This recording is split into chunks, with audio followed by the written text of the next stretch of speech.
The night my mother called me, her voice shaking as she said, "Emily, I need to tell you something before someone else does." I had no idea that the next few hours would completely change the way I saw our family. I didn't know whether to brace myself for heartbreak, anger, or confusion.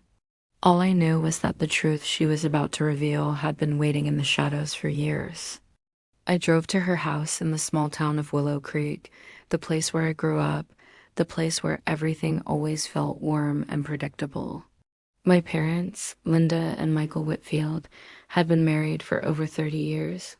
They were the couple everyone pointed to and said, "That's love, that's loyalty, that's what marriage should look like." And for most of my life, I believed that.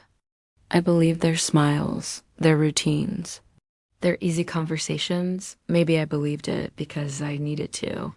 When I stepped into the living room, my mother sat on the couch like she was holding her own soul together with both hands. She looked up at me with eyes that were tired, watery, and strangely peaceful, like someone who had already accepted the consequences of the truth. "Sit down, sweetheart," she whispered. My father wasn't home. That was the first thing I noticed. The second was the thick envelope resting on the coffee table. "I haven't been honest," she began.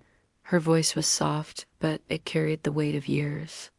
"Not with your father, not with you, not even with myself."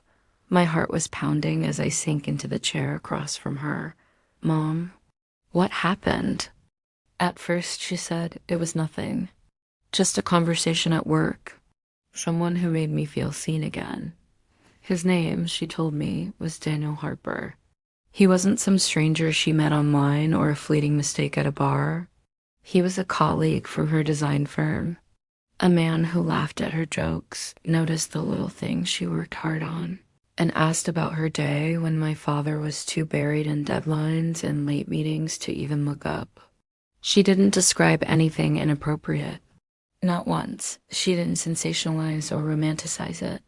What she described was the slow, dangerous warmth of emotional intimacy, the kind that sneaks in when a marriage quietly starves for attention. It wasn't physical at first, she said. It was the messages, the late night talks, the way he made me feel like I still mattered. She looked down, twisting her fingers, and then, one night, I crossed the line. I didn't need the details. I didn't want them. The pain in her voice told me enough. It wasn't lust. It wasn't impulse. It was loneliness, years of it, hidden under routine smiles. My mother went on to explain that the affair lasted 6 months. 6 months of stolen lunches, emotional dependence, and guilt so heavy it kept her awake night after night. She had ended it a year ago. She had chosen our family, chosen my father, chosen to rebuild. And she thought the secret had died when the affair did. Until now. Daniel's ex-wife had found out, and she was threatening to expose everything. Emails, photos, messages, proof. My mother could no longer outrun the truth. And instead of letting someone else break our family, she wanted to be the one to tell us herself. I felt so many things at once: anger, grief, disbelief. But beneath all of it was something I didn't expect: compassion. Because for the first time in my life, I didn't see her as mom. I saw her as a woman. A human being who had carried quiet heartbreak for years. What about Dad? I asked. Her breath trembled. "I'm telling him tonight," and she did. I stayed as she confessed everything to my father when he walked through the door. I watched as his face changed: shock, betrayal, heartbreak.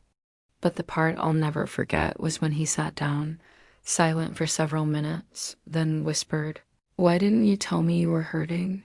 Their conversation stretched into hours. No yelling, no slamming doors. Just two people finally facing the years of silence that had built a wall between them. They decided to go to counseling, not because forgiveness came easily, but because they both wanted to understand how they had gotten so lost inside a marriage they still valued. My father admitted he had been distant, that he had taken her for granted, that their marriage had become more habit than heartbeat. And my mother admitted her own faults, her choices, the pain she caused. Over months, I watched something unexpected happen. They rebuilt, slowly, imperfectly. Honestly, the surprise my mom gave us wasn't the affair. It was her courage to confront it, to take responsibility, and to fight for the family she almost destroyed. The surprise was seeing my parents, too flawed, real human beings, learn how to fall in love again after breaking each other's hearts. Their marriage isn't some fairy tale now. It's better than that. It's real. It has scars and it has strength.